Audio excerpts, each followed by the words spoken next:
آنے کی وجہ سے سلسلہ 9 محرم تک جاری رہے گا. یہ اعلان جناب حسن سید آتی اور جناب محسن اللہ صاحب کی جانب سے کیا جا رہا ہے. اور رسول اللہ صلی اللہ علیہ وسلم کی تقسیم کرا تشریف فرمائے. اور شاید یہ جناب روی شکوری صاحب مرحوم کے زمانے میں پہلی محرم سے 5 محرم تک منظر شکل 8:30 بجے برسی خانی کو بجانے کا سلسلہ جاری رہے گا. جعفر رجوی صاحب کے زمانے میں 6 محرم سے 9 محرم تک 8:30 بجے شکل گزاری کا سلسلہ جاری رہے گا. آپ رسول گزاری سے اس میں خدمت فرمائے.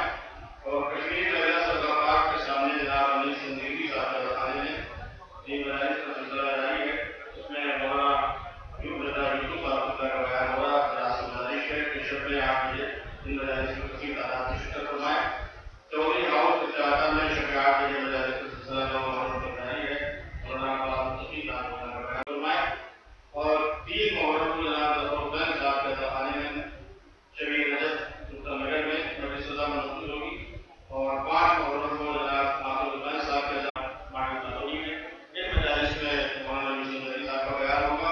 اس میں 2 محرم کی منزل جو حنیف عباس صاحب کا زمانے میں منعقد ہوگی شب 8 بجے. اس میں مولانا صاحب کا بیان ہوگا. ہمارا گزارش ہے کہ ان تمام مجالس میں کثیر تعداد میں شرکت فرمائیے گا. نعرہ صلوات.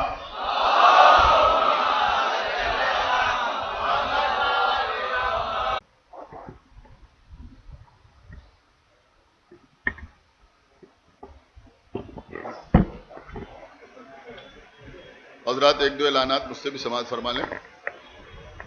8 محرم کو مقبرہ عالیہ گولہ گنج میں ٹھیک 3 بجے ایک مجلس عزا منعقد ہوگی جناب راجہ صاحب مرحوم کے عزا خانے میں.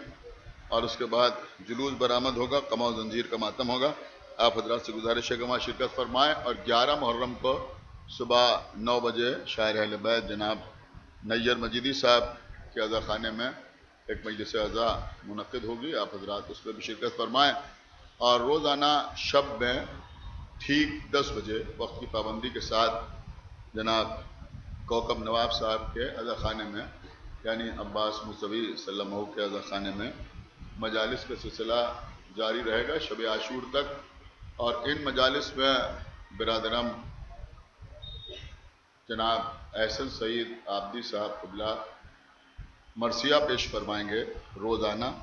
آپ حضرات سے گزارش ہے کہ ان تمام مجالس میں شرکت فرمائیں. فاتحہ. الحمدللہ رب العالمین الرحمن الرحیم اهدنا الصراط المستقيم صراط الذين أنعمت عليهم غير المغضوب عليهم.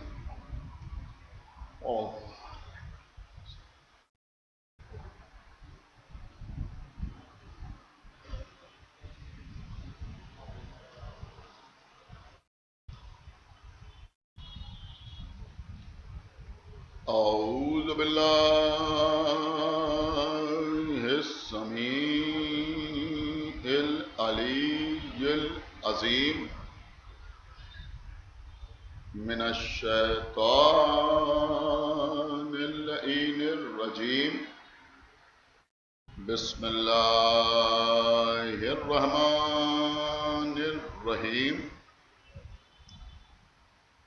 الحمد لله الذي خلق السماوات والأرض.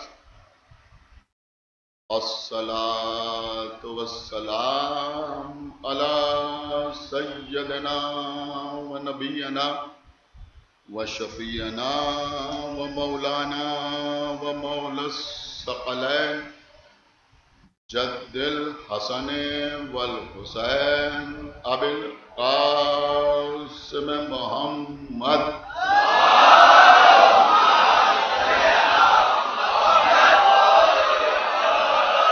وعلى أهل بيته الطيبين الطاهرين المعصومين المظلومين المنتخبين المنتجبين الذين أذهب الله عنهم الرجس وطهرهم تطهيرا.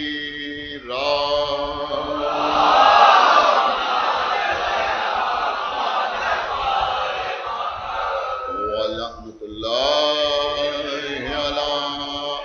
اموالهم وقتلتهم وغاصبي حقوقهم ومنكري فضائلهم ومصائبهم أجمعين من الآن إلى يوم الدين.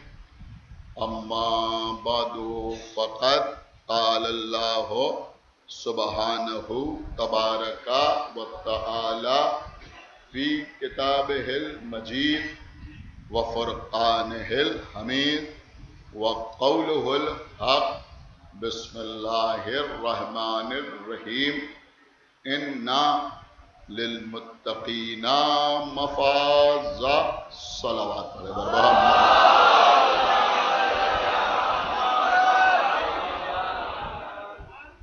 حضرات، جیسا کہ آپ کے علم میں ہے کہ اس سال اس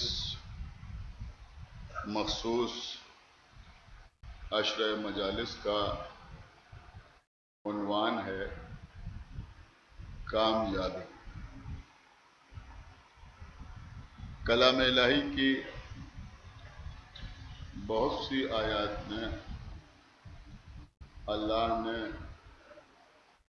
یہ بھی بیان کیا ہے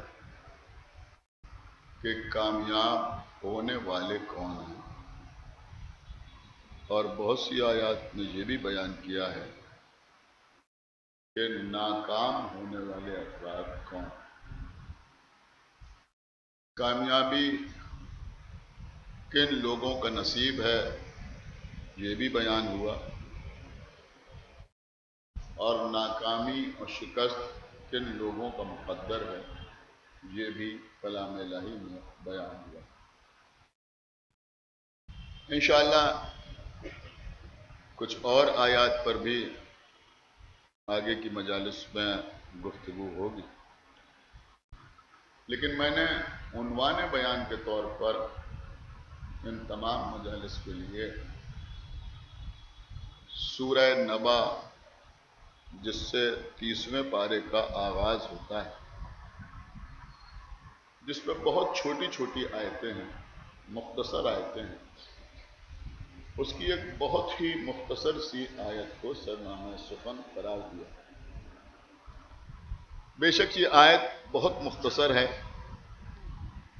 لیکن اس کے معنی میں بڑی وسعت ہے، اس لیے کہ اس آیت میں یہ بتایا گیا ہے کہ کامیابی کس کے لیے ہے.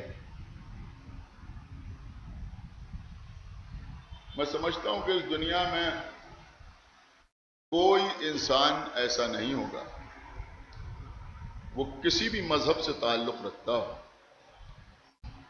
کسی بھی فرقے میں پیدا ہوا ہو، کسی بھی طریقے پر اللہ کی عبادت کرتا ہو، کسی بھی ملک کا رہنے والا ہو، کسی بھی شہر کا باشندہ ہو، کسی بھی خاندان، قبیلے یا قوم سے تعلق رکھنے والا ہو، پڑھا لکھا ہو یا جاہل ہو، امیر ہو یا غریب، بادشاہ ہو یا فقیر، مرد ہو یا عورت، بزرگ ہو یا جوان، کوئی عقل مند ایسا نہیں ہے کہ جو کامیابی کو پسند نہ کرتا. ہر شخص کامیاب ہونا چاہتا ہے. بچے امتحان میں کامیاب ہونا چاہتے ہیں، تجارت کرنے والے میدان تجارت میں کامیاب ہونا چاہتے ہیں، ملازمت کرنے والے ترقی حاصل کر کے کامیاب ہونا چاہتے ہیں، میدان میں اتر کر جنگ کرنے والے جنگ کے میدان میں کامیاب ہونا چاہتے ہیں، حکومت کرنے والے اس میدان میں کامیاب ہونا چاہتے ہیں، سیاست داں الیکشن میں کامیاب ہونا چاہتے ہیں. دنیا میں کوئی ایسا نہیں ہے کہ جو کامیاب ہونا نہیں چاہتا، لیکن لوگوں نے کامیابی کے معیار الگ الگ بنا لیے ہیں.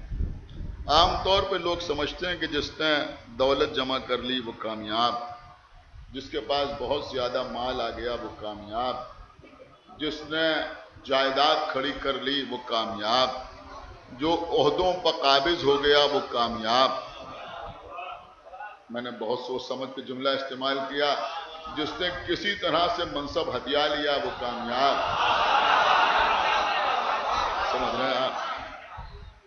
جس کے خاندان میں بہت زیادہ افراد موجود ہیں وہ کامیاب، جس نے تخت و تاج کو حاصل کر لیا وہ کامیاب، جس نے اپنی حکومت کو وسعت دے دی وہ کامیاب، جو دنیا کو فتح کرنے کے لیے چلا وہ کامیاب، جس نے کسی کا سر کاٹ لیا وہ کامیاب، جس نے کسی پر ظلم کر لیا وہ کامیاب۔ آپ سمجھ رہے ہیں؟ جس نے فلاں جگہ قتل عام کرایا وہ کامیاب۔ تو لوگوں نے کامیابی کے معیار الگ الگ قائم کر لیے۔ میں سمجھتا ہوں کہ شاید اس اشرے کا پہلا جملہ ہے جس پہ آپ خاموش نہ رہیں گے کہ کربلا کا عالم انسانیت پر سب سے بڑا احسان یہ ہے کہ کربلا نے کامیابی کا ایک نیا معیار قائم کیا۔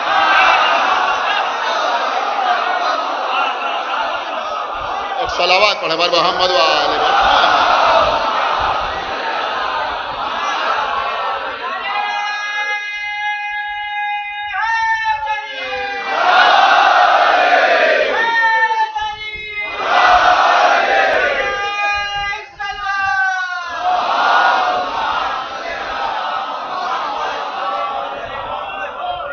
کربلا ہے جس نے بتایا کہ سر کاٹنے والے کامیاب نہیں ہیں، سر کٹانے والا کامیاب۔ یہ کربلا ہے جس نے بتایا کہ لوٹنے والے کامیاب نہیں ہیں، لوٹنے والے کامیاب۔ یہ کربلا ہے جس نے بتایا کہ نہر پر قبضہ کرنے والے کامیاب نہیں ہیں، التش کی آواز بلند کرنے والے کامیاب۔ یہ کربلا ہے جس نے بتایا کہ ظلم کرنے والے کامیاب نہیں ہیں، جو مظلوم ہیں وہ کامیاب ہیں۔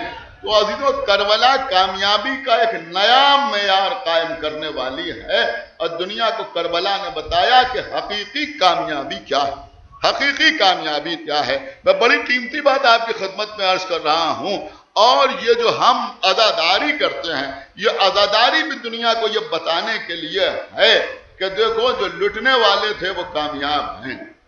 سمجھ رہے ہیں آپ؟ جو آنسو بہا رہے ہیں یہ کامیاب ہیں، جو دوسروں کو مار رہے ہیں وہ کامیاب نہیں ہیں، جو اپنے سینے پر ہاتھ مار رہے ہیں وہ کامیاب ہیں۔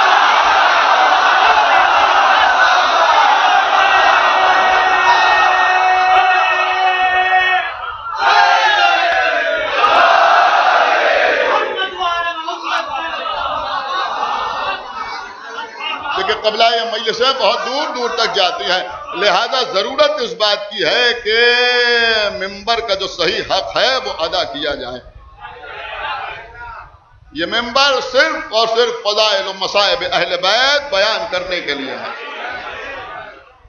کوئی یہ نہ سمجھے کہ اس کا مطلب، اور ظاہر سی بات ہے کہ جہاں پر بھی ظلم ہو ہم اس ظلم کے خلاف ہیں، لیکن کیا آپ اس بات کو جانتے ہیں کہ یہ جو دہشت گرد تیار کیے جاتے ہیں، یہ جو ٹیررسٹ تیار کیے جاتے ہیں، خدا کے لیے بہت توجہ کے ساتھ سنیے گا، یہ ایسے ہی تیار نہیں ہوتے، ان کا برین واش کیا جاتا ہے۔ کیسے برین واش کیا جاتا ہے؟ کہ ان کو وہ ویڈیوز دکھائی جاتی ہیں، وہ کلپس دکھائی جاتی ہیں کہ جس پہ مسلمانوں پر ظلم ہو رہا ہے، جہاں کسی کا گلا کاٹا جا رہا ہے، جہاں کسی کے سر پر گرز مارا جا رہا ہے، جہاں کسی کو گولی ماری جا رہی ہے، جہاں کسی کو زندہ جلایا جا رہا ہے، جہاں کسی کا گھر لوٹا جا رہا ہے، اور یہ ساری چیزیں دکھا کر ان کو اس بات پہ آمادہ کیا جاتا ہے کہ تم بھی ہتھیار اٹھا لو، اور لوگ دہشت گرد بن جاتے ہیں۔ لیکن عزیزوں، آپ غور فرمائیں کہ آج کسی کو ایک جگہ کے مظالم دکھا کر دہشت گرد بنا دیا جاتا ہے، لیکن الحمدللہ 1400 سال سے یہ قوم کربلا کے مصائب سن رہی ہے۔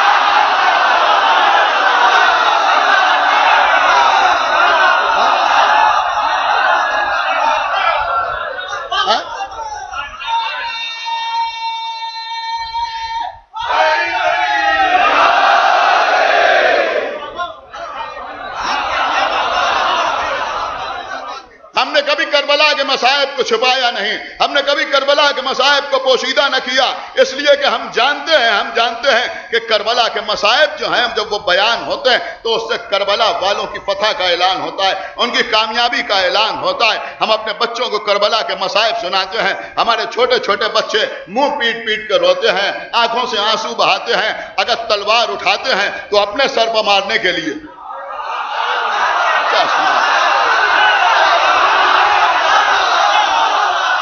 دیکھیں قبلہ یہ سب بیان کرنا نہایت ضروری ہے، اگر اٹھاتے ہیں تو اپنے سر پر ہاتھ اپنے سر پر مارنے کے لیے۔ اگر جو مجمع سمجھے گا تو شاید خاموش نہیں رہے گا کہ ارے بھائی یہ قوم اگر آگ روشن کرتی ہے تو کسی کا گھر جلانے کے لیے نہیں، اس پر ماتم کرنے کے لیے۔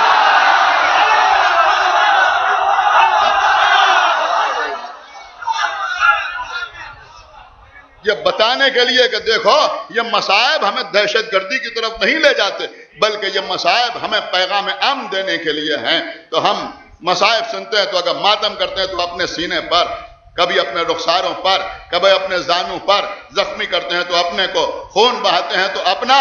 بڑی قیمتی بات میں آپ کی خدمت میں عرض کر رہا ہوں، انشاءاللہ پہلی بار آپ یہ سنیں گے، بہت توجہ کے ساتھ آپ سماعت فرمائیں۔ دیکھیں خداوند عالم ہمیں ان کے راستے پر چلنے کی توفیق عنایت فرمائے۔ جناب مختار ثقفی، سنیے، جناب مختار ثقفی، مختار ثقفی نے انتقام خون حسین کی آواز بلند کی،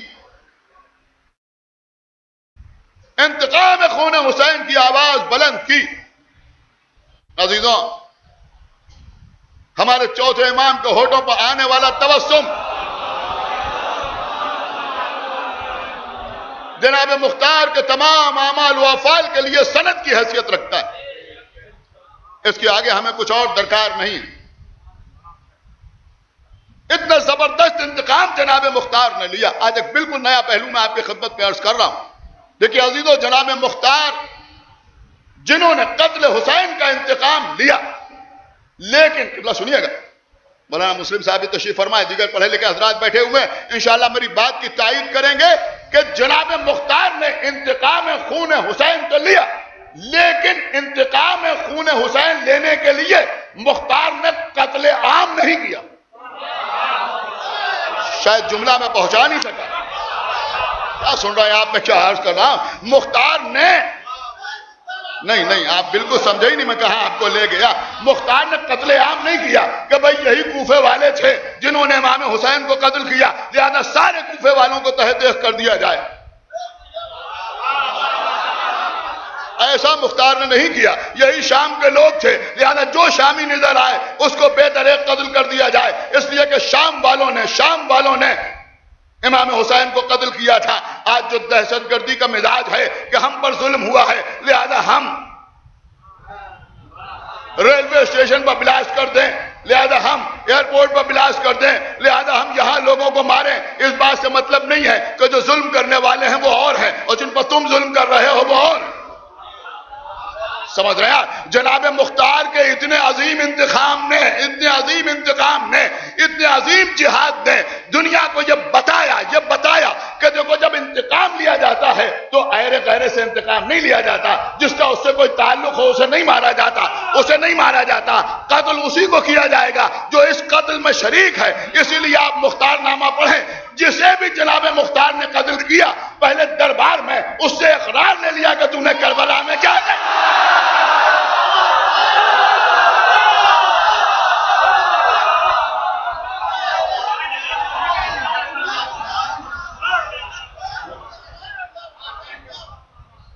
ایسے ہی مختار نے کسی بستی میں آگ نہیں لگائی، ایسے ہی کسی محلے کو نظر آتش نہیں کیا، ایسے ہی کسی شہر میں گھس کے یہ نہیں کہا کہ بس 3 دن کے لیے یہاں کے لوگوں کا خون مباح ہے، ایسا کچھ نہیں کیا جناب مختار نے۔ ان کے سپاہی بستیوں میں جاتے تھے تو ڈھونڈ کے انہیں لے کے آتے تھے، ڈھونڈ کے انہیں لے کے آتے تھے کہ جو قتل حسین میں شریک ہوتے تھے، تو وہ سارے کے سارے لوگ آ کے مختار کے دربار میں بتاتے تھے کہ ہم نے کربلا میں کیا ظلم کیا، اور تب ان کو سزا دی جاتی ہے۔ قبلہ اسے کہتے ہیں کامیابی۔ سن رہے ہیں آپ؟ اسے کہتے ہیں کامیاب. اب ایک چیز اور میں آپ کی خدمت میں عرض کر دوں کہ مختار نے قاتلان حسین سے انتقام لیا. کن سے انتقام لیا؟ ان سے کہ جنہوں نے کربلا میں یہ چاہا کہ نسل رسالت ختم ہو جائے. انتہا یہ ہے کہ امام حسین کے 6 مہینے کے بچے کو قتل کر دیا گیا. ابھی میں مصائب نہیں پڑھ رہا ہوں، لیکن آج ایک خاص بات مجھے آپ کی خدمت میں عرض کرنا ہے. آج پہلی ہی مجلس ہے اور میں چاہتا ہوں کہ آپ جائیں تو تبرکاً یہ چیز اپنے ساتھ لے کے جائیں. دیکھیں کامیابی کسے کہتے؟ سنیں، کربلا کے واقعے کے بعد امام حسین علیہ السلام کے صرف ایک بیٹے امام زین العابدین علیہ السلام باحیات.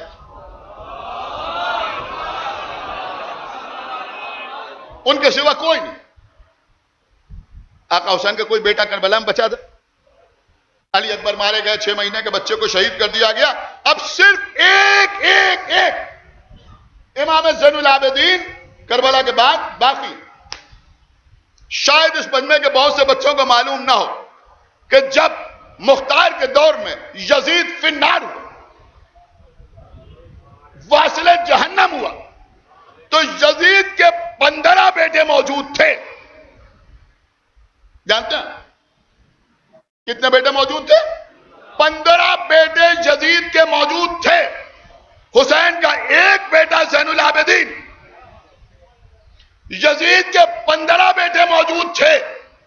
آج ساری دنیا میں گھوم کے دیکھیں، کوئی علاقہ، کوئی ملک، کوئی شہر، کوئی قصبہ، کوئی بستی ایسی نہ ملے گی جہاں حسینی سید موجود نہ ہو.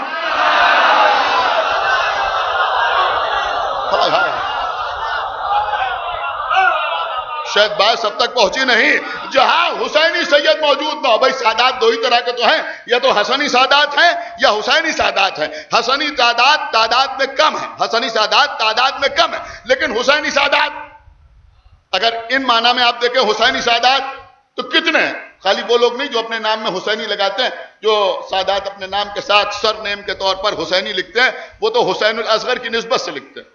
لیکن میں دوسرے اعتبار سے آپ کی خدمت میں عرض کر رہا ہوں کہ بھائی جو عابدی سادات ہیں وہ بھی تو حسینی سادات ہیں، جو زیدی ہیں وہ بھی تو حسینی سادات ہیں، جو حسین الاصغر کی اولاد ہیں وہ بھی حسینی سادات ہیں، جو باقری سید ہیں وہ بھی حسینی سادات ہیں، جو جعفری ہیں، جو موسوی ہیں، نہیں غور کر رہا، جو کاظمی ہیں، جو تقوی ہیں، جو نقوی ہیں، جتنے سادات ہیں یہ سب حسینی سادات ہیں نا. اس کا مطلب یہ ہوا کہ یزید نے چاہا تھا کہ حسین کی نسل باقی نہ رہے، لیکن ساری کائنات میں حسین کے بیٹے موجود ہیں، ساری کائنات میں حسین کی اولاد موجود ہے، ساری کائنات میں حسینی سادات موجود ہیں، حسینی سادات موجود ہیں. اور یزید مرتے وقت یعنی جس کا ایک بیٹا تھا اس کی نسل تو ساری کائنات میں ہے، لیکن جو 15 بیٹے چھوڑ کے جہنم گیا، ساری کائنات میں یزید کی اولاد میں کوئی ایک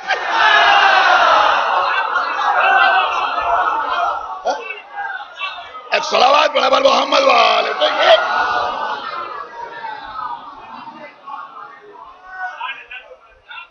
کبھی آپ کو کوئی ملا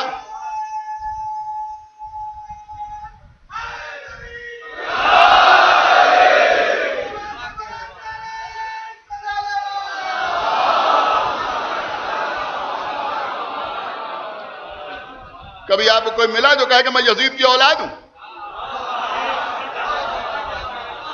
نام و نشان مٹ گیا یزید کا. کہیں کوئی یزید کی اولاد نظر نہیں آتی جو 15 بیٹے چھوڑ کے گیا تھا، اور جس کا ایک بیٹا بچ گیا اس کی نسل ساری کائنات. اب عزیزوں میں دیکھتا ہوں کہ آپ کی سماعت اس وقت کس منزل کے اوپر ہے. بچوں کے لیے سماعت کا امتحان ہے کہ ساری دنیا میں پھیلے ہوئے حسینی سادات حسین کی شان میں قصیدہ پڑھ رہے ہیں قرآن کی زبان میں کہ انا آتینا کل کوثر.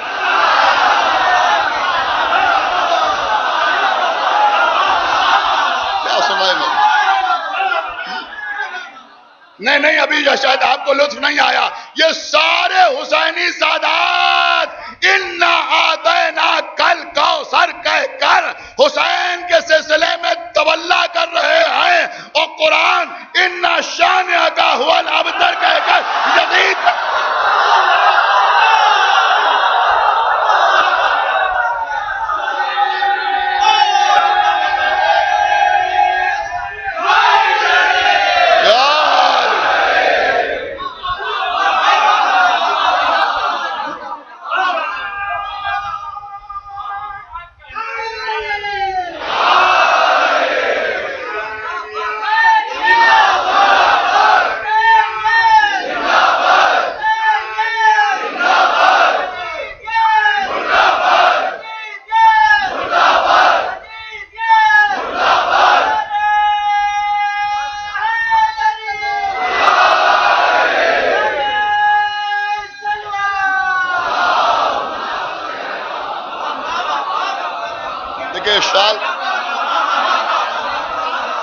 آپ تشریف لاتے رہیں، کچھ باتیں میں آپ کی خدمت میں عرض کروں گا، لیکن ساتھ ساتھ ایک گزارش اور،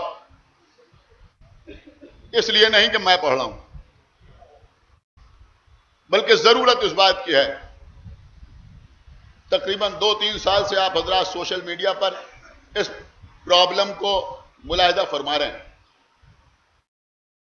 ہمارے کچھ اداخانے ہیں، کچھ امام باڑے ہیں، کچھ عبادت گاہیں ہیں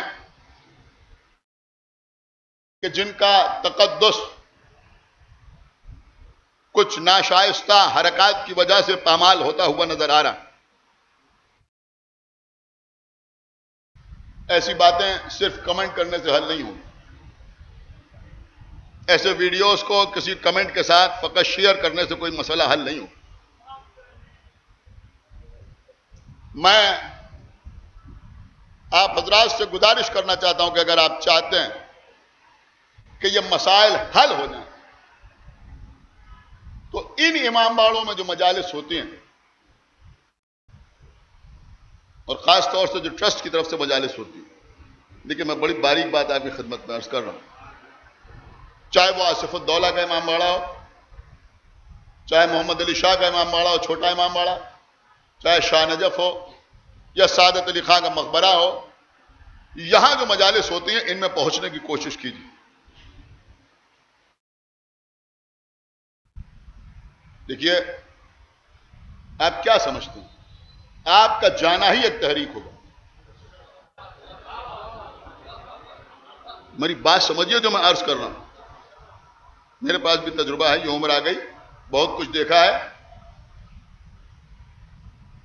بہت سی کربلائیں ایسی تھیں، بہت سے امام باڑے ایسے تھے جہاں کوئی نہیں جاتا تھا۔ ہم نے اپنے لڑکپن میں وہاں کے حالات بھی دیکھے، پھر وہاں پروگرام شروع ہوئے، لوگوں نے جانا آنا شروع کیا، آج وہاں کے حالات کچھ اور۔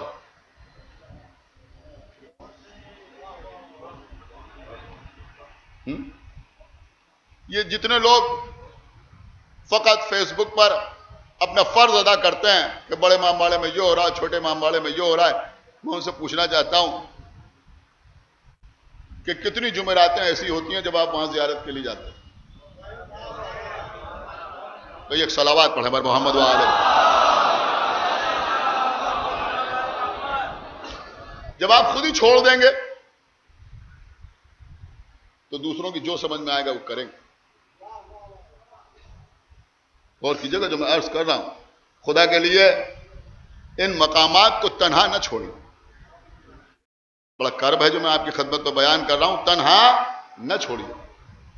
آصف الدولہ کے امام باڑے میں بھی دعائیں پوری ہوتی، وہاں ذری کے آگے کچھ منت مانیں گے تو وہ بھی پوری ہوگی، اگر وہاں دسترخوان کریں گے تو اس کا بھی ثواب حاصل ہوگا۔ ایک صلوات پڑھے بر محمد وآلہ محمد۔ جائیے بھائی، یہ نواب آصف الدولہ نے امام باڑہ بنوایا تھا بھائی، مجلس ماتم کے لیے بنوایا تھا۔ جیسے آپ یہاں مجلس کرتے ہیں، وہاں مجلس کرتے ہیں، ایسے بزرگوں کے ایصال ثواب کی مجالس وہاں کیجیے۔ جائیے، اگر پرمیشن لینا ہے تو پرمیشن لیجیے، کیجیے۔ سمجھ رہے ہیں آپ؟ اور ٹرسٹ کی طرف سے جو مجالس ہوتی ہیں ان میں بھی جائیے اور کثرت سے جائیے. اور خاص طور سے میں یہ بھی عرض کروں گا کہ وہ حضرات کے جن کے یہاں پہلی محرم سے 9 محرم تک تبرک جاتا ہے وہ یہ سمجھ لیں کہ اگر خالی تبرک کھا رہے ہیں اور مجلس میں نہیں جا رہے ہیں تو روز قیامت بی بی سیدہ کو جواب دینا پڑے گا.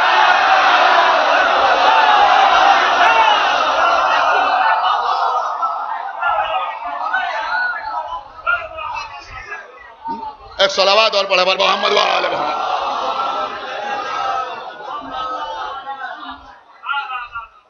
ایک صلوات اور پڑھ دے بر محمد و آل محمد. تو بھائی میں یہی عرض کر رہا ہوں کہ آپ جائیے، فقط آپ کا جانا ہی بہت، کسی سے لڑنے کی ضرورت نہیں، کسی سے جھگڑا کرنے کی ضرورت نہیں ہے، کسی سے بحث کرنے کی ضرورت نہیں ہے. صرف آپ زیارت کے لیے تو جا سکتے ہیں، جو مجالس ہو رہی ہیں ان میں جا سکتے ہیں. صبح 9 بجے چھوٹے امام باڑے مجلس ہوتی ہے، میرے خیال میں 8-10 سال سے ہم ہی پڑھے، ماشاءاللہ کافی مجمع ہونے لگا ہے، وہاں جائیے. بڑے امام باڑے میں جو مجلس ہے اس میں جائیے، شاہ نجف میں جو مجلس ہو رہی ہے اس میں جائیے. جائیے ضرور، آپ کے جانے سے آپ دیکھیں کیا رزلٹ آتا ہے. بس عزیز ہم تو صرف یہی عرض کرنا چاہتے ہیں، اس لیے کہ عزائے حسین از خود دنیا کے تمام مسائل کا حل، تمام مسائل کا حل. آج ساری دنیا میں لوگ کہتے ہیں کہ صاحب ہمیں ایران سے یہ ملا، یہ ملا، یہ ملا، یہ ملا، یہ ملا، یہ ملا، یہ ملا، اور انقلاب ایران سے ہمیں ایک پہچان ملی اور یہ ملا وہ ملا. آپ کو معلوم خود آیت اللہ خمینی نے یہ کہا تھا کہ ہمیں جو کچھ ملا وہ آزاداری کی وجہ سے ملا.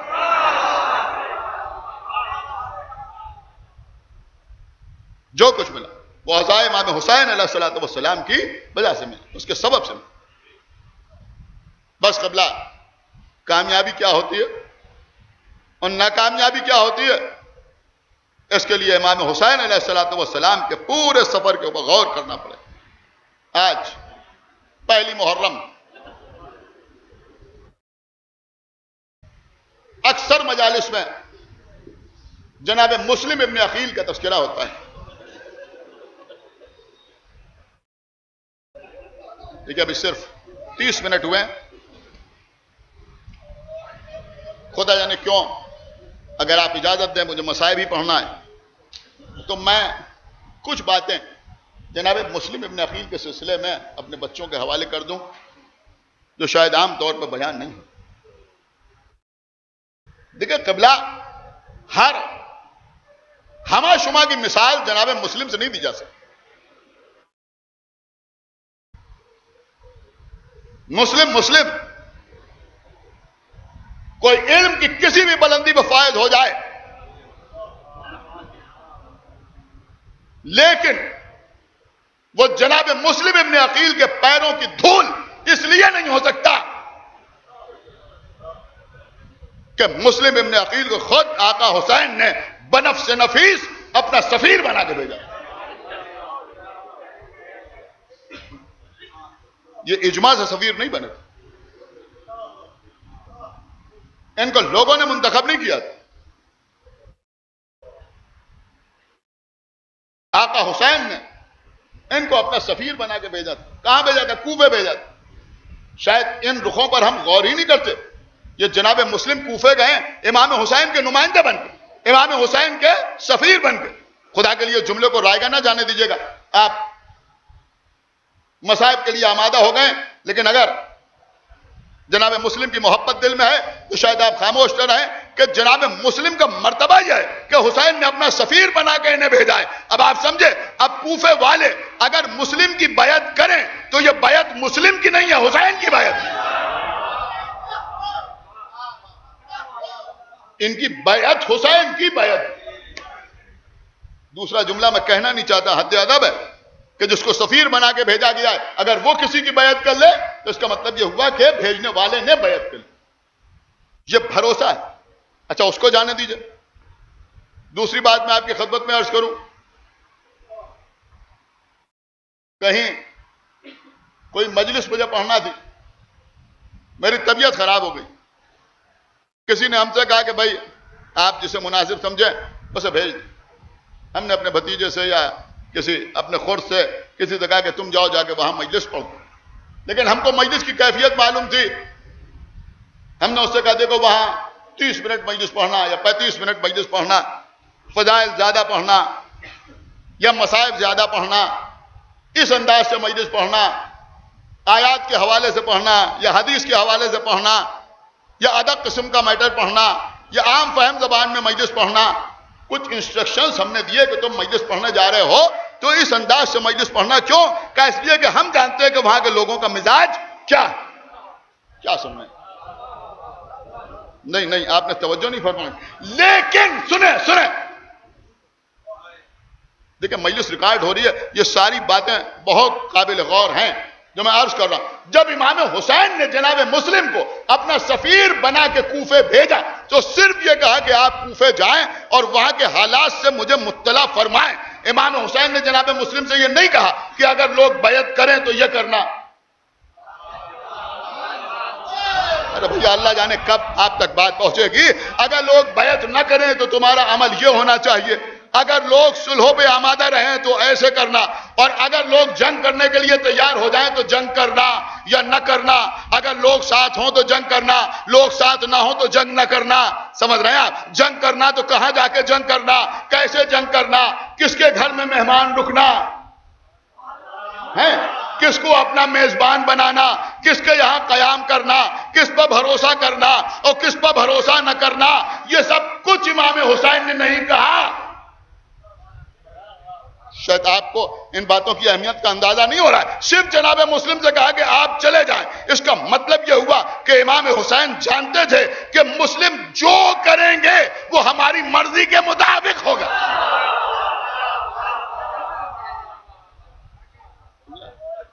جو عمل جناب مسلم کا ہوگا وہ ہماری مرضی کے مطابق ہوگا، ہماری رضا کے مطابق ہوگا.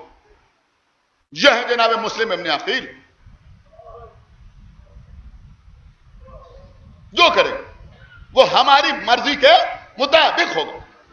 اب ایک جملہ میں کہوں گا ضرور، ظاہر سی بات ہے کہ آپ داد دینے پہ آمادہ نہیں، اس لیے کہ آپ مصائب کی طرف آمادہ ہو چکے ہیں، لیکن جملہ بڑا قیمتی ہے کہ اب سمجھ میں آیا کہ مسلم ابن عقیل اس شخصیت کو کہتے ہیں جس کی بصیرت پر عصمت بھروسہ کرتی.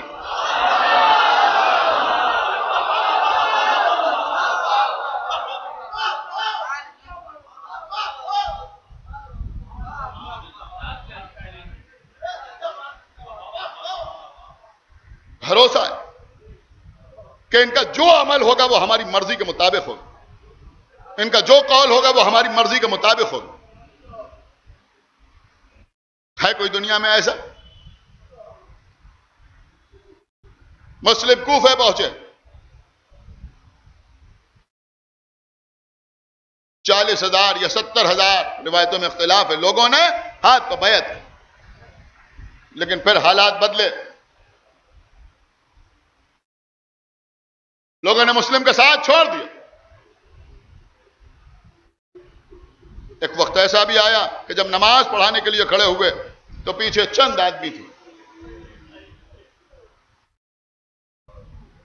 تھوڑا سا صبر کے ساتھ آج سن لیجیے، انشاءاللہ مصائب ہوں گے اور ایسے ہوں گے کہ آپ روتے ہوئے اٹھیں گے. لیکن یہ چیزیں بھی پہنچانا ضروری ہیں جو عام طور پہ قبلہ نہیں پڑھی جاتی. میں نے وہ سب چھوڑ دیا جو آپ سنتے رہتے، سب چھوڑ دیا. پلٹ کے دیکھا تو کوئی نہیں، مسجد خالی. اب کوئی مسلم کو پناہ دینے والا نہیں.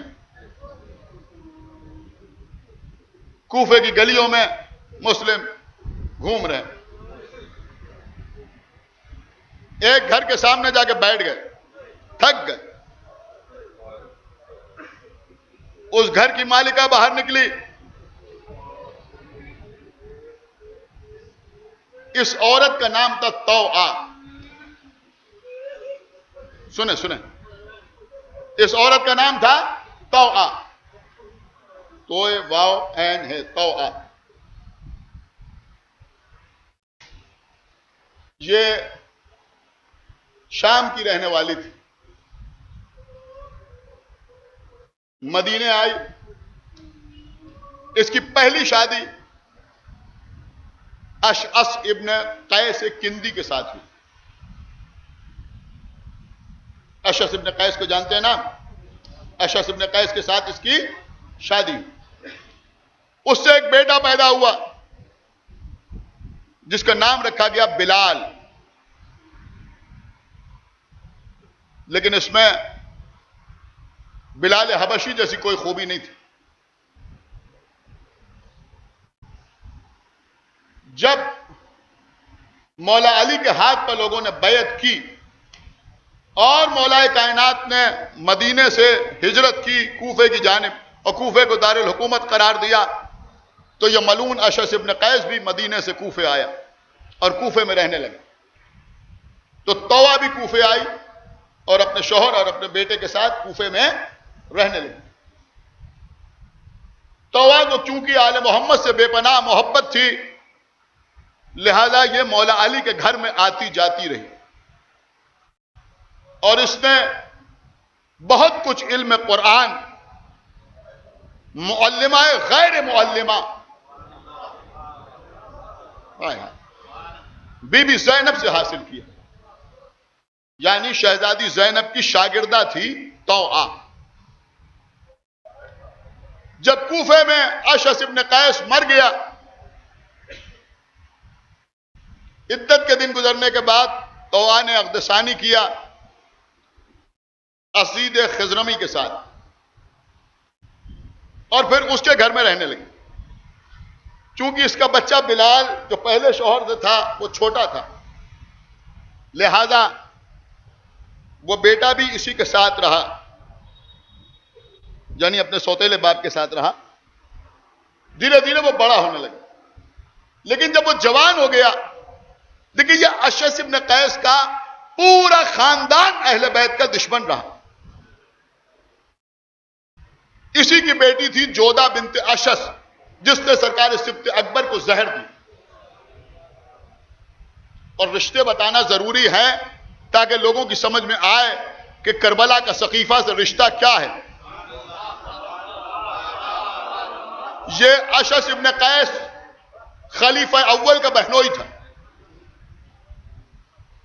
خلیفہ اول کا بہنوئی تھا. اس کی بیٹی نے امام حسن کو زہر دیا. اس کا بیٹا محمد ابن اشعث ابن قیس جناب مسلم سے جنگ کرنے کے لیے آیا اور کربلا میں امام حسین کے مقابلے پہ بھی آیا. اس کے بیٹے کا بیٹا عبد الرحمن ابن اشعث ابن قیس یہ بھی ابن زیاد کے خاص درباریوں میں شامل تھا. دیکھیے یہ ڈیٹیلز پہنچانا ضروری ہے, آپ جیسے بھی سمجھیں کہ مجلس کیسی ہوئی, لیکن یہ باتیں پہنچانا نہایت ضروری. اشعث ابن قیس کا دوسرا بیٹا قیس ابن اشعث ابن قیس یہ بھی ابن زیاد کے درباریوں میں شامل تھا. یہ بلال جو اشعث ابن قیس کا بیٹا تھا طوع کے بطن سے, لیکن اب اپنے سوتیلے باپ کے ساتھ رہ رہا تھا. اس کے تعلقات اپنے سوتیلے بھائیوں سے بہت بہتر تھا. محمد ابن اشعث ابن قیس کے ساتھ اٹھتا بیٹھتا تھا. اس کے بیٹے عبد الرحمن ابن اشعث ابن قیس سے اس کا یارانہ تھا. قیس ابن اشعث سے اس کے تعلقات تھے. تو دربار ابن زیاد میں اس ملعون کا آنا جانا تھا. لیکن طوع اہل بیت کی چاہنے والی تھی, لہذا جب گھر سے نکلی, دیکھیں یہ بیان کرنا اس لیے ضروری ہے کہ پورا پس منظر آپ کے سامنے رہے. اپنے گھر سے نکلی, دیکھا سامنے ایک شخص بیٹھا ہوا ہے.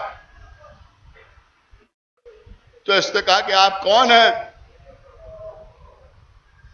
تو جناب مسلم نے کہا کہ میں پیاسا ہوں, مجھے پانی پلا.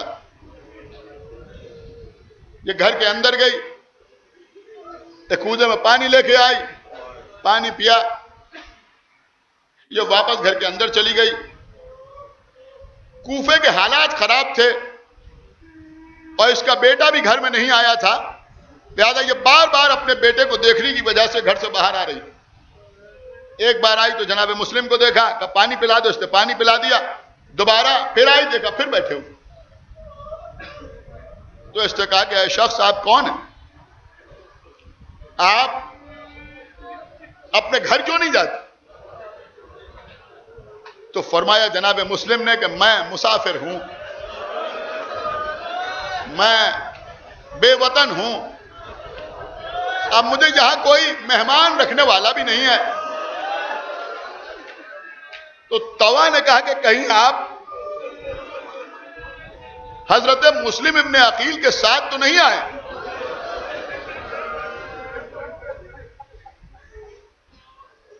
فرمایا میں ان کے ساتھ نہیں آیا ہوں، میں ہی مسلم ابن عقیل۔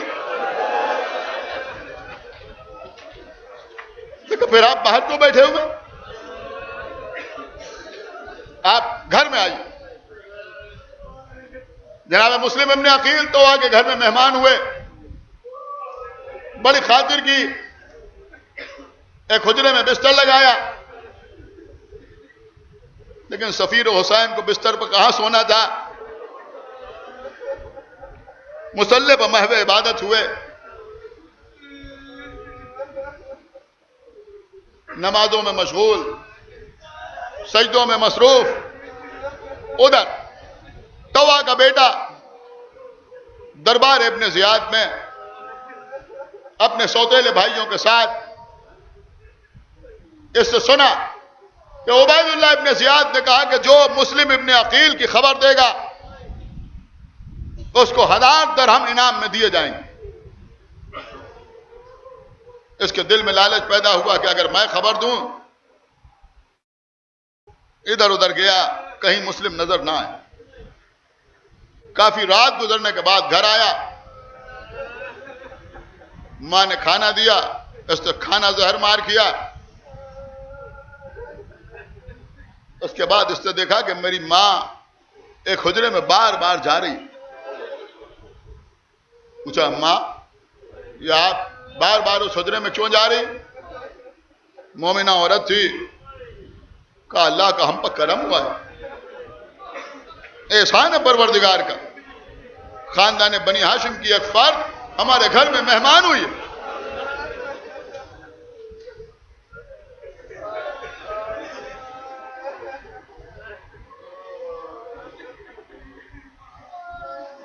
اس نے جا کے دیکھا جناب مسلم محو عبادت تھے، واپس آیا، ماں سے کچھ نہیں کہا، اپنے بستر پر لیٹا کروٹیں بدلنے لگا۔ اذان فجر سے پہلے نکلا، جانے کے بعد اپنے بھائی محمد ابن اشعث کو بتایا۔ وہ لوگ عبید اللہ ابن زیاد کے پاس گئے، جا کے کہا کہ مسلم تو ہمارے گھر میں موجود ہے۔ عزیزوں، دشمنان اہل بیت کا مقدر یہ ہوتا ہے کہ خود ان کے لوگ بھی انہیں برا بھلا کہتے ہیں۔ اس نے کہا تم کیسے عرب ہو کہ اپنے مہمان کی چغل خوری کر رہے ہو؟ بہرحال وقت فجر قریب آیا، اس نے محمد ابن اشعث سے کہا کہ تم نے خبر دی ہے تو اب یہ کام بھی تمہارا ہی ہے کہ تم مسلم کو گرفتار کر کے لاؤ۔ 500 سوار اور 1000 پیادے، 1500 کا لشکر محمد ابن اشعث کے حوالے کیا کہ جاؤ جا کے مسلم کو لے کے آؤ۔ محمد ابن اشعث لشکر لے کے چلا۔ آپ روتے روتے سنیے، لیکن شاید یہ تفصیلات آپ نے اس سے پہلے نہ سنا۔ لشکر لے کے چلا، جب یہ لشکر لے کے چلا تو عبید اللہ ابن زیاد کے پاس کوئی بیٹھا ہوا تھا، اس نے کہا ایک آدمی کو گرفتار کرنے کے لیے تو نے 1500 کا لشکر بھیجا؟ اس نے کہا تم کیا سمجھ رہے ہو، جب محمد ابن اشعث اس لشکر کے ساتھ کامیاب ہو کے نہیں آئے گا، کہا ایک آدمی کو تو گرفتار کرنا ہے، سنیں گے آپ اس کا جملہ کیا تھا؟ اس نے کہا ارے تم کیسی بات کر رہے ہو، جسے گرفتار کرنے کے لیے بھیجا ہے وہ شیروں کا شیر ہے، وہ شیروں کے خاندان کی فرد ہے، وہ علی کا بھتیجا ہے، وہ علی کا داماد ہے، وہ اس عقیل کا بیٹا ہے جس نے دربار معاویہ میں معاویہ کو دندہ شکن جواب دیے۔ اور اس کے بعد اس کا جملہ سنیں گے، اس نے کہا ارے یہ محمد ابن اشعث تم کیا جانتے ہو، کیا سمجھتے ہو، جس کو گرفتار کرنے کے لیے بھیجا ہے وہ شیروں کا شیر ہے اور یہ لومڑی کی اولاد ہے۔ یہی جملے ہیں. یہ لومڑی کی اولاد ہے. یہ کیا اسے گرفتار کرے گا؟ بہرحال اشعث ابن قیس طوع کے گھر کو گھیرتا ہے. جناب مسلم ابن عقیل نے امامہ سر پہ رکھا ہے, تلوار کمر میں لگائی, باہر نکلنا چاہا. طوع سامنے آئی, رکیے سرکار. کہا نہیں تو ہم نہیں چاہتے کہ دشمن تمہارے گھر کے اندر آ جائیں. دروازہ کھولا, باہر آئے.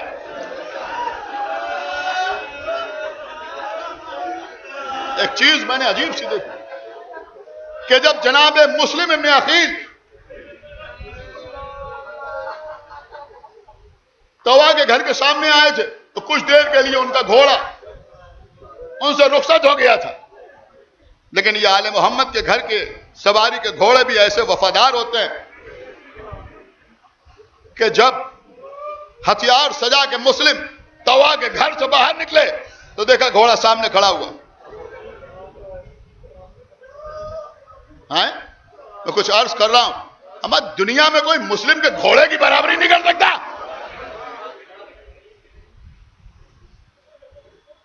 سوار ہوئے گھوڑے پر, لشکر کے سامنے آئے اور اس کے بعد کہا سنو, اگر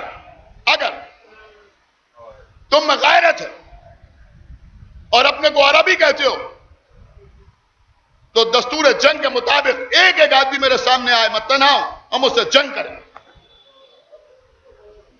محمد ابن اشعث نے للکارا, تم میں کون ہے جو ان کے مقابلے بجائے؟ قسم خدا کی عزیزوں, کوفے میں 1500 کے لشکر میں کسی ایک آدمی میں ہمت نہ ہوئی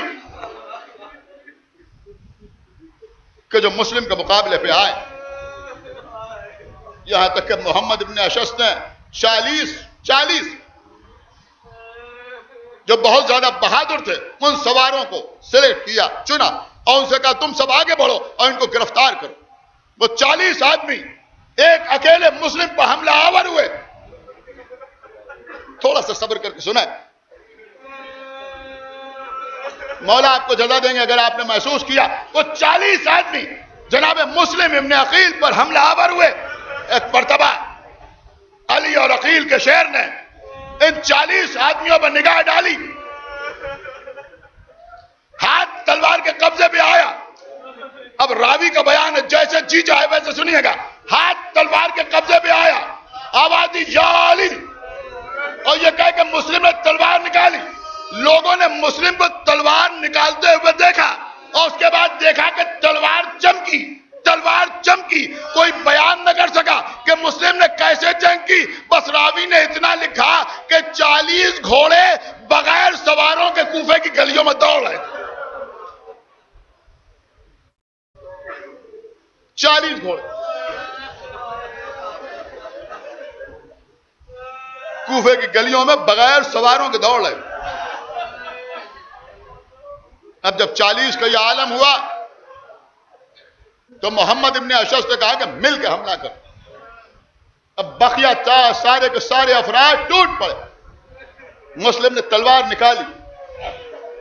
ظاہر سی بات ہے کہ خیبر میں علی کو تلوار چلاتے ہوئے دیکھ چکے تھے. مسلم تلوار لے کے آگے بڑھے, جنگ کرنا شروع کی جناب مسلم نے. دیکھیں میں پڑھ کے پڑھ رہا ہوں, ایسے نہیں پڑھ رہا. مسلم کی تلوار چل رہی. آپ کو معلوم ہے عالم کیا تھا؟ ایک جملہ راوی کا ہے, وہ کہتا ہے کہ لاشوں کے اتنی دور دور تک دیکھیں جو محسوس کر لے وہ دعاؤں میں یاد رکھے کہ مسلم کی تلوار جو چلی تو لاشوں کے اتنی دور تک ڈھیر لگ گئے کہ اگر کوئی گھوڑا بھی چاہے تو عبور نہ کر سکے. یہ عالم تھا. مسلم جنگ کرتے ہوئے آگے بڑھ رہے تھے. کچھ دیر کے لیے ٹھہرتے تھے اور کہتے تھے اٹھا لے جاؤ اپنے مردوں کی لاشوں. لوگ لاشیں اٹھا کے لے کے جاتے تھے. مسلم تلوار چلاتے ہوئے آگے بڑھتے تھے. کبھی کبھی جب جوش شجاعت پڑتا تھا تو تلوار کو نیام میں رکھتے تھے. دیکھیں یہ جنگ میدان میں نہیں ہو رہی ہے, کوفے کی گلیوں میں ہو رہی ہے. تلوار کو نیام میں رکھتے تھے, تھوڑا سا گھوڑے سے جھکتے تھے, کسی ملون کا گریبان پکڑتے تھے اور اسے اٹھاتے تھے اور اٹھا کے اوپر اچھالتے تھے. جب اسے اچھالتے تھے تو وہ گلی میں نہیں گرتا تھا, کسی کے بالا خانے پر گرتا تھا, وہ ہلاک ہو جاتا تھا. اس طرح سے جناب مسلم نے محمد ابن اشعث کے سارے لشکر کو قتل کر دیا. محمد ابن اشعث نے عبید اللہ ابن زیاد کے پاس خبر بھیجی کہ لشکر تمام ہو گیا اور لشکر بھیجا جائے. اس نے کہا کتنا لشکر چاہیے؟ اس نے جواب دیا کسی بنیا بقال سے جنگ نہیں ہے, تو لشکر بھیج ورنہ ہم واپس آتے ہیں. عبید اللہ ابن زیاد نے لشکر تو بھیجا, لیکن ساتھ ساتھ یہ بھی کہلایا کہ تم جتنا بھی لشکر منگا لو لیکن تم مسلم پر قابو نہ پا پاؤ گے, اس لیے کوئی ہیلا کرو, کوئی دھوکہ کرو. ہاں عزیز, اب مسلم تلوار چلاتے ہوئے آگے بڑھ رہے. بس عزیز, جو کچھ پڑھنا تھا میں نے پڑھ لیا.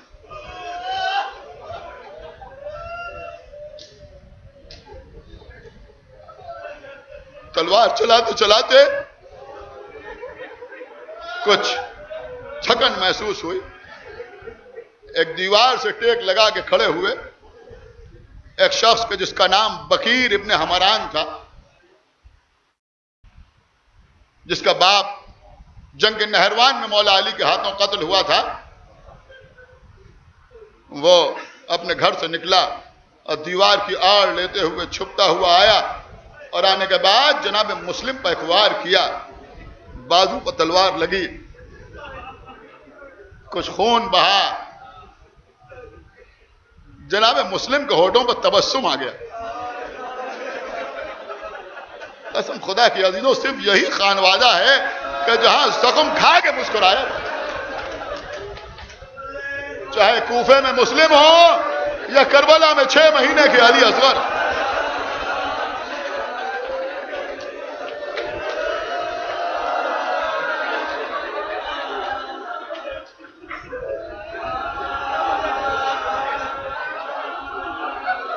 جس ہاتھ پہ زخم آیا تھا اسی ہاتھ سے تلوار کو پھر نیام سے نکالا اور بکیر پر وار کیا. اس کے ہاتھ کا گوشت جدا ہو گیا. لوگ سامنے آئے, مسلم پھر جنگ کرتے ہوئے آگے بڑھے. بہرحال پھر ایک ہیلا کیا گیا. ایک بڑا سا گڑھا, سفیر حسین اس پر تشریف لے گئے. اب عزیزوں میں کیا عرض کروں, اگر آپ میری طرف دیکھیں تو شاید کچھ حد تک پرسے کا حق ادا ہو جائے. اب گڑھے کے اندر مسلم تنہا,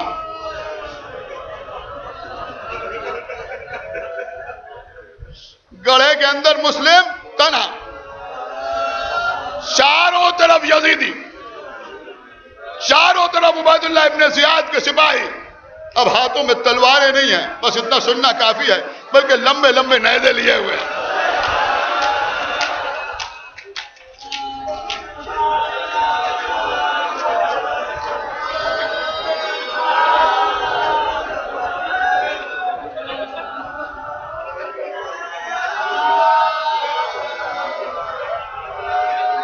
خدا سلامت رکھے آپ کو. انشاءاللہ آج پرسے کا حق ادا ہوگا.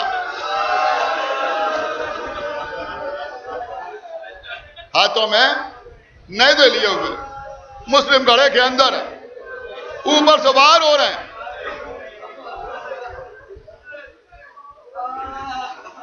زخمی حالت میں مسلم کو نکالا گیا, ہاتھوں میں رسیاں باندھی گئیں.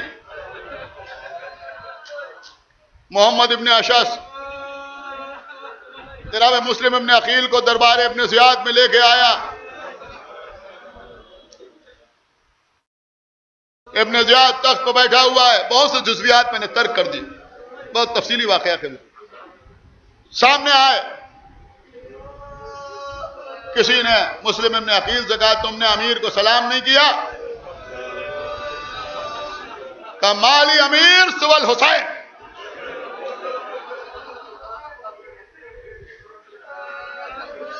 مسلم ابن عقیل جو حسین کے سفیر تھے ایک فتویٰ یہ بھی جاری کر رہے ہیں, دیکھو دشمنان حسین کو سلام نہیں کیا جاتا. اس ملعون نے کہا کہ کیا آپ لوگ یہ سمجھتے ہیں کہ خلافت کا حق آپ کے علاوہ کسی اور کو نہیں ہے؟ ایسی زخمی حالت میں جناب مسلم ابن عقیل نے عبید اللہ ابن زیاد کی آنکھوں میں آنکھیں ڈال کے کہا کہ ہم سمجھتے کیا ہیں، خلافت صرف اور صرف ہمارے خانوادے کا حق ہے، اس لیے کہ غدیر میں کسی اور کو نہیں بلکہ ہمارے جد علی کو ہاتھوں پر اٹھا کر رسول اللہ نے فرمایا تھا کہ من کنت مولا ہو فہذا علی جن مولا۔ ایسی زخمی حالت میں ابن زیاد کے دربار میں غدیر کا واقعہ بیان کیا۔ عبید اللہ ابن زیاد نے کہا کہ اس وقت ہم کو آپ سے بحث نہیں کرنا ہے، ہمیں تو آپ کو قتل کرنا ہے، آپ بحث نہ کریں بلکہ آپ وصیت کرنا ہو تو کریں۔ اللہ رے مظلومی کا دربار میں جس سے چاہیں آپ اس سے وصیت کریں۔ غور سے سارے دربار کو اس مظلوم نے دیکھا، کس سے وصیت کرے؟ خود ابن زیاد نے عمر سعد سے کہا کہ تم جاؤ ان کی وصیتیں سن لو۔ قسم خدا کے عزیزوں، حیرت ہوتی ہے اس بات پر کہ عمر سعد نے کہا کہ اگر وصیت کسی کی سن لی جائے تو پھر اس پر عمل کرنا واجب ہوتا ہے، لہذا میں وصیت سننا نہیں چاہتا۔ کچھ لوگ ایسے بھی ہوتے ہیں کہ جن کا عقیدہ کچھ نہیں ہوتا مگر عمل پر بڑا زور ہوتا ہے۔ لیکن جب عبید اللہ ابن زیاد نے کہا نہیں جاؤ تو یہ آیا جناب مسلم ابن عقیل کے پاس، کیا وصیتیں، عجب وصیتیں فرمایا دیکھو پہلی وصیت تو یہ ہے کہ میرے آقا حسین کو خط لکھ دینا کہ کوفے کے حالات اچھے نہیں، وہ کوفے تشریف نہ لائیں۔ اللہ اکبر، آج آپ بہت روئیں گے۔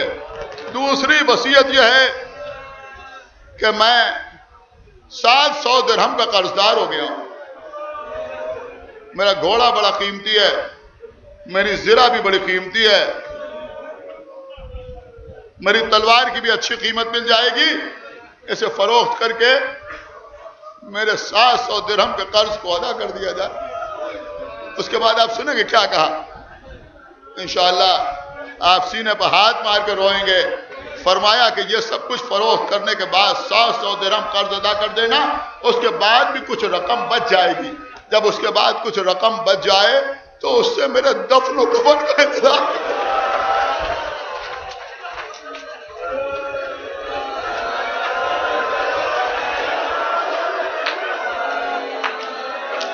اللہ اکبر۔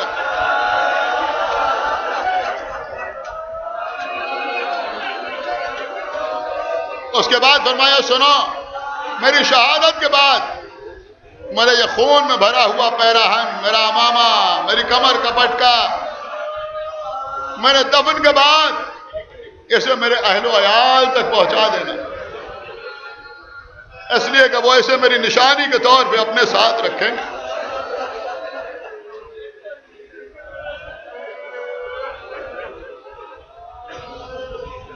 عبید اللہ ابن زیاد نے بکیر ابن حمران کی طرف مخاطب ہو کے کہا، یہ اس وقت سرکاری جلاد تھا،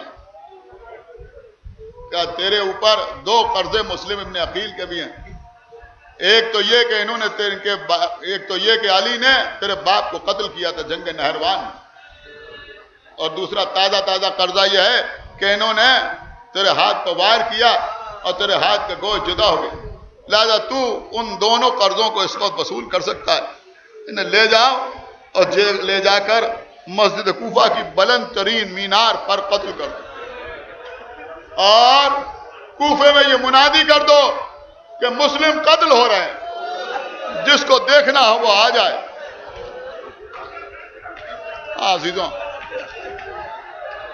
یہ مسلم ابن عقیل کو لے کے چلا، ایک لشکر اس کے ساتھ بھی چلا۔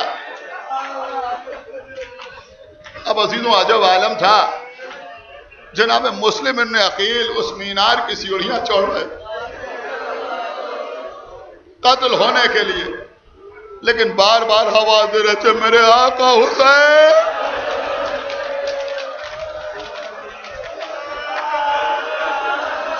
آنکھوں سے آنسو بہ رہے تھے۔ کسی نے آگے بڑھ کے پوچھا مسلم آپ اپنی مصیبت پر رو رہے ہیں؟ فرمایا نہیں، میں اپنی مصیبت پر نہیں رو رہا ہوں، میں تو اس بات پر رو رہا ہوں کہ اگر میرے آقا یہاں آ گئے تو ان کے ساتھ چھوٹے چھوٹے بچے۔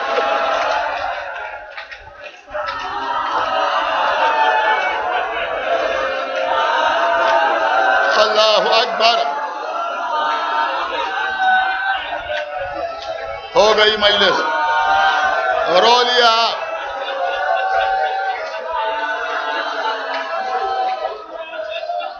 اب عزیزوں، بلندی بمسلم ابن عقیل، چاروں طرف کوفے کے لوگ تماش بین کی حیثیت سے،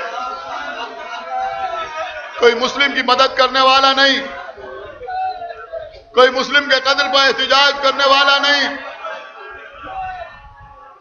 لوگ بے وفا ہو چکے ہیں پہلے سے۔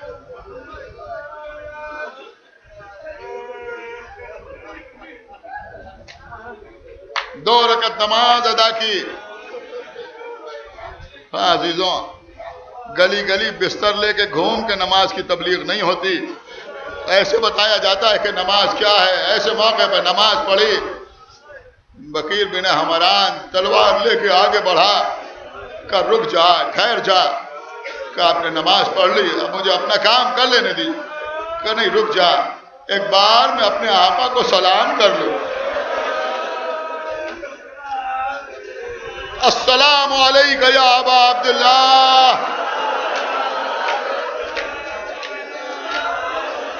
السلام علیکم یا ابن رسول اللہ۔ بس عزیزوں، ایسی اسنا میں بکیر نے وار کیا، تلوار پشت پر لگی،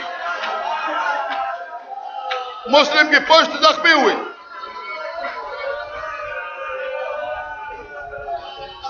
ادھر آقا حسین کوفے کی جانب بڑھ رہے ہیں، ایک مرتبہ آواز ہوئی وعلیکم السلام یا اخی۔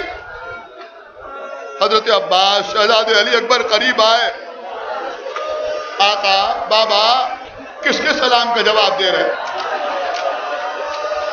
کیا دیکھا؟ آقا حسین کا عجب عالم ہے، آنکھوں سے آنسو جاری ہیں،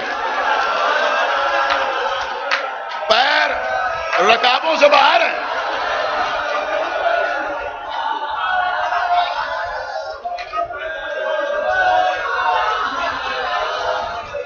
حضرت عباس آگے بڑھے، آقا حسین کیا بات ہے؟ اے بھیا عباس، میری نگاہیں دیکھ رہی ہیں، مسجد کوفہ کے مینار پر میرا بھائی مسلم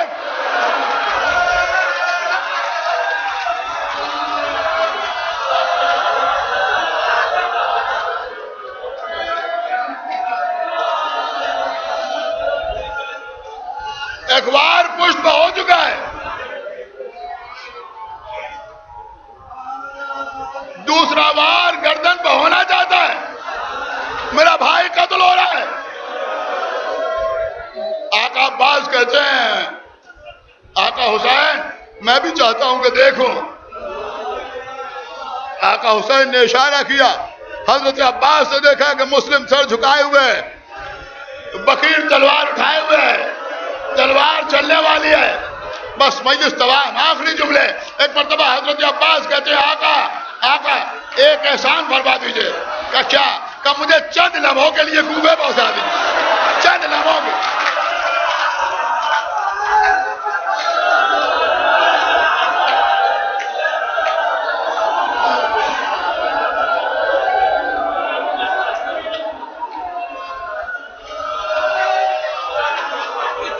آقا مجھے چند لمحوں کے لیے کوفے پہنچا دیجئے۔ کہ بھیا عباس ہمیں کوفے میں تلوار نہیں چلانا ہے، ہمیں کربلا میں جنگ کرنا ہے۔ کہا کہ مجھے معلوم ہے جو آپ کی مرضی وہ میری مرضی، میں کوفے تلوار چلانے کے لیے نہیں جانا چاہتا۔ کہ بھیا ابھی کیوں جانا چاہتے ہو؟ کہا کہ ابھی تلوار چلے گی، میرے بھائی مسلم کا سر قلم ہوگا۔ اے آقا میں سمجھ رہا ہوں، میرے بھائی مسلم کا سر، میرے بھائی مسلم کا سر کوفے کی مسجد کے مینار سے زمین پر گرے گا، کم سے کم میں وہاں پہنچ جاؤں، اپنا دامن پھیلا کر، اپنا دامن پھیلا کر اپنے بھائی مسلم کا سر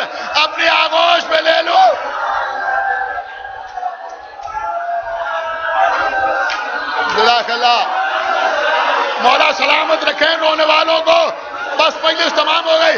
ایک مرتبہ آقا حسین فرماتے ہیں اے بھیا عباس تم مسلم کو دیکھ رہے ہو مینار کے اوپر, ذرا نیچے بھی دیکھو. اب جو دیکھا تو کیا دیکھا کہ ایک بی بی سیاہ چادر اوڑے ہوئے,